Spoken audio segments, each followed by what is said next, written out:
Chapter 15, The Great Plan.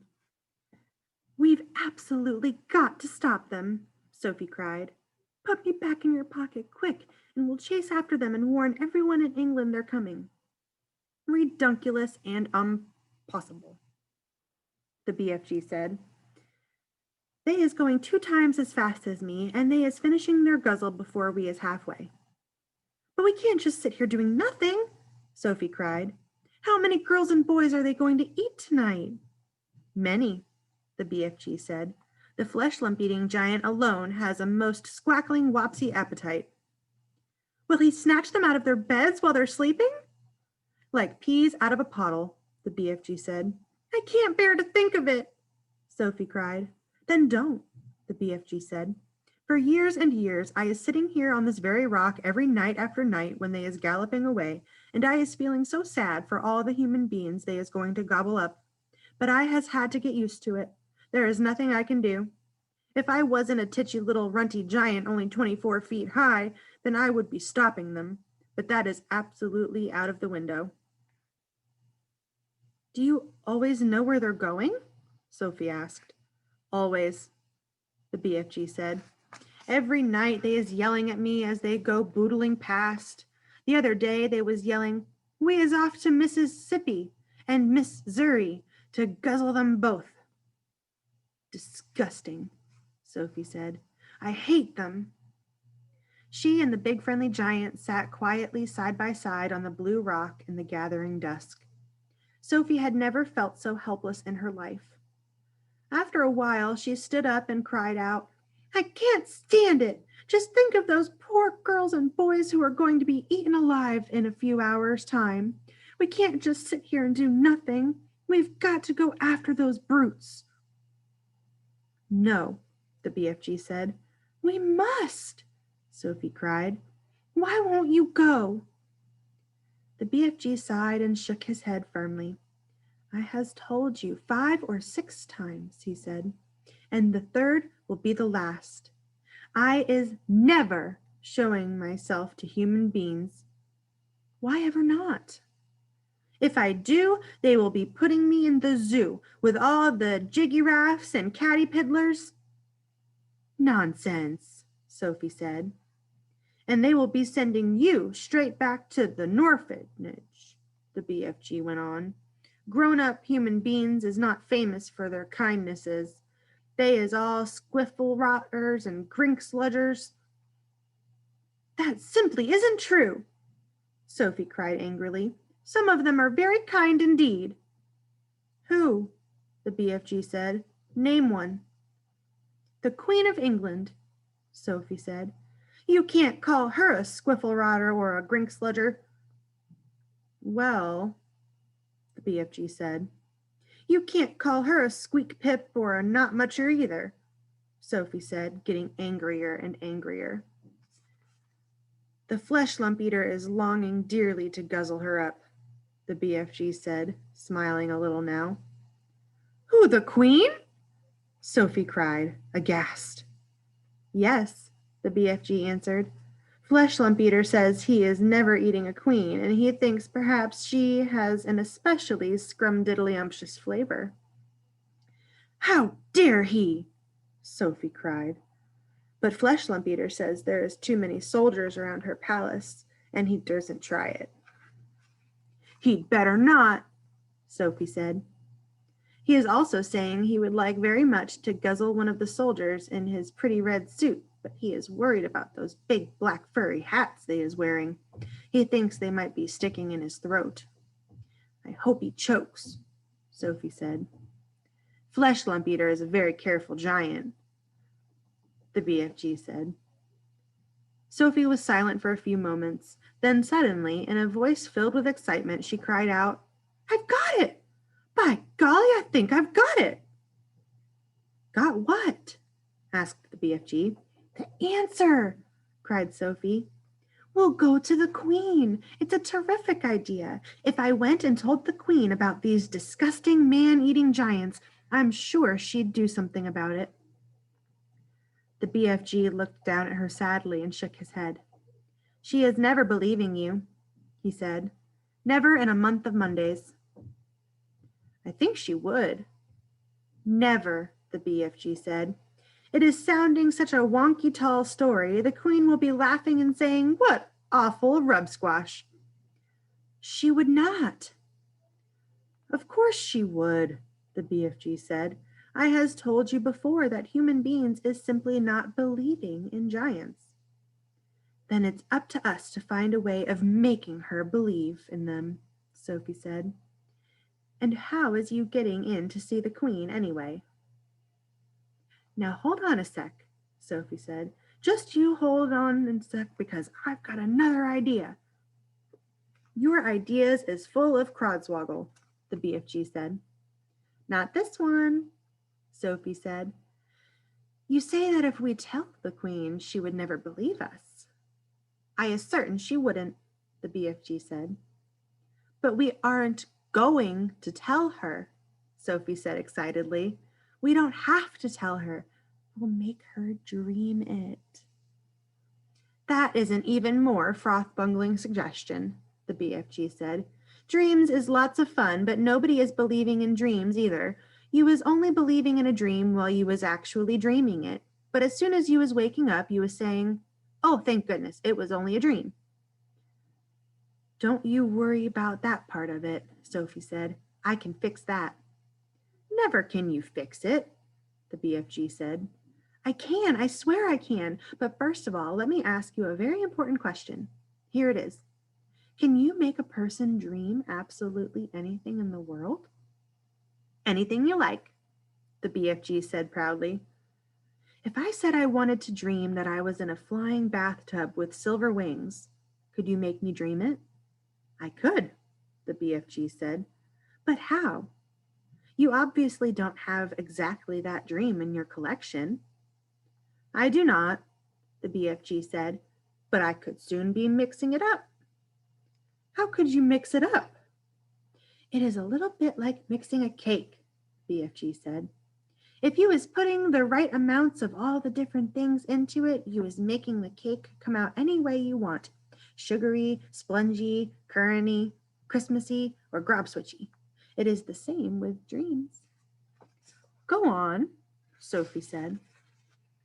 I has dillions of dreams on my shelves, right or left? Right, Sophie said. I has dreams about bathtubs, lots of them. I has dreams about silver wings. I has dreams about flying. So all I has to do is mix those dreams together in the proper way, and I is very quickly making a dream where you is flying in a bathtub with silver wings. I see what you mean, Sophie said, but I didn't know you could mix one dream with another. Dreams like being mixed, the BFG answered. They is getting very lonesome all by themselves in those glassy bottles. Right, Sophie said. Now then, do you have dreams about the Queen of England? Lots of them, the BFG said. And about giants? Of course. And about giants eating people? Squiggles of them. And about little girls like me? Those is commonest of all, the BFG said. I has bottles and bottles of dreams about little girls. And you could mix them all up just as I want you to? Sophie asked, getting more and more excited. Of course, the BFG said. But how is this helping us? I think you is barking up the wrong dog. Now hold on, Sophie said. Listen carefully. I want you to mix a dream which you will blow into the Queen of England's bedroom when she is asleep. And this is how it will go.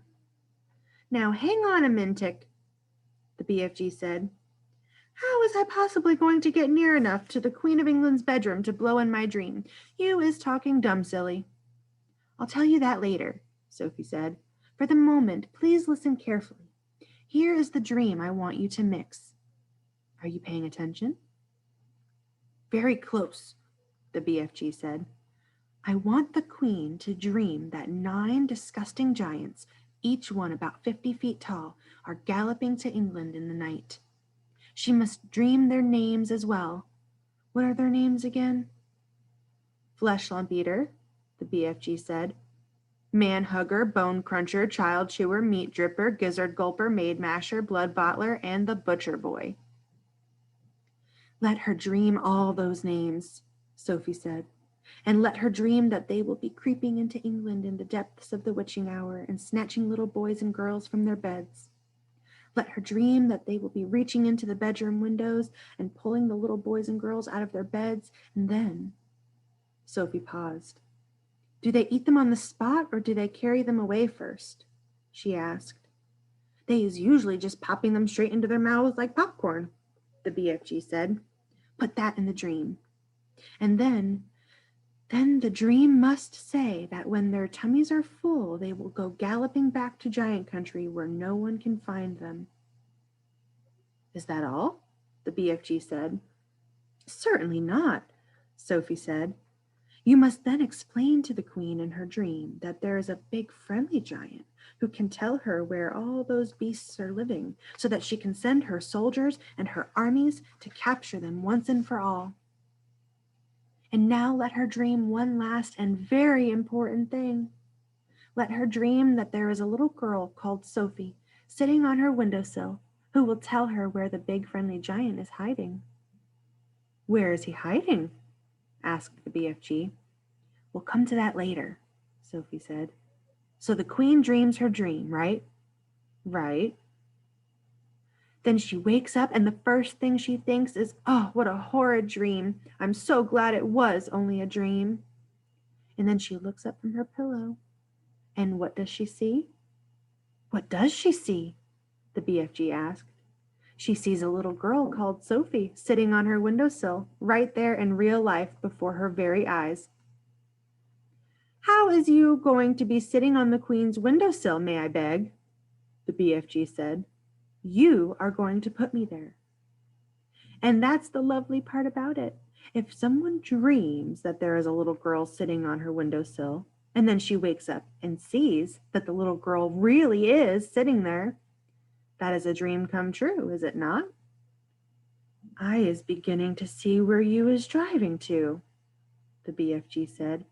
If the queen is knowing that part of her dream is true, then perhaps she is believing the rest of it is true as well. That's about it, Sophie said, but I shall have to convince her of that myself. You said you was wanting the dream to say there is a big friendly giant who is also going to talk to the queen? Absolutely, Sophie said. You must. You are the only one who can tell her where to find the other giants. How is I meeting the queen? Asked the BFG. I is not wanting to be shooted at by her soldiers. The soldiers are only in the front of the palace, Sophie said. At the back there is a huge garden, and there are no soldiers in there at all. There is a very high wall with spikes on it around the garden to stop people climbing in, but you could simply walk over that. How is you knowing all this about the Queen's palace? The BFG asked. Last year I was in a different orphanage, Sophie said. It was in London, and we used to go for walks all around there. Is you helping me to find this palace? The BFG asked. I has never dared to go hide and sneaking around London in my life. I'll show you the way, Sophie said confidently. I is frightened of London, the BFG said. Don't be. It's full of tiny dark streets, and there are very few people about in the witching hour. The BFG picked Sophie up between one finger and thumb and placed her gently in the palm of the other hand.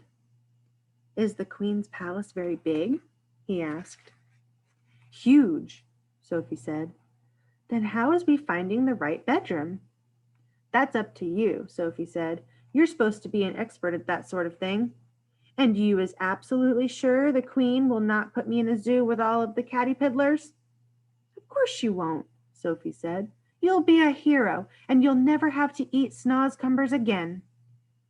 Sophie saw the BFG's eyes widen. He licked his lips. You mean it? He said. You really mean it? No more disgustive snozcumbers? You couldn't get one if you wanted to, Sophie said. Humans don't grow them.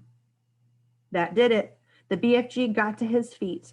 When is you wanting me to mix this special dream? He asked.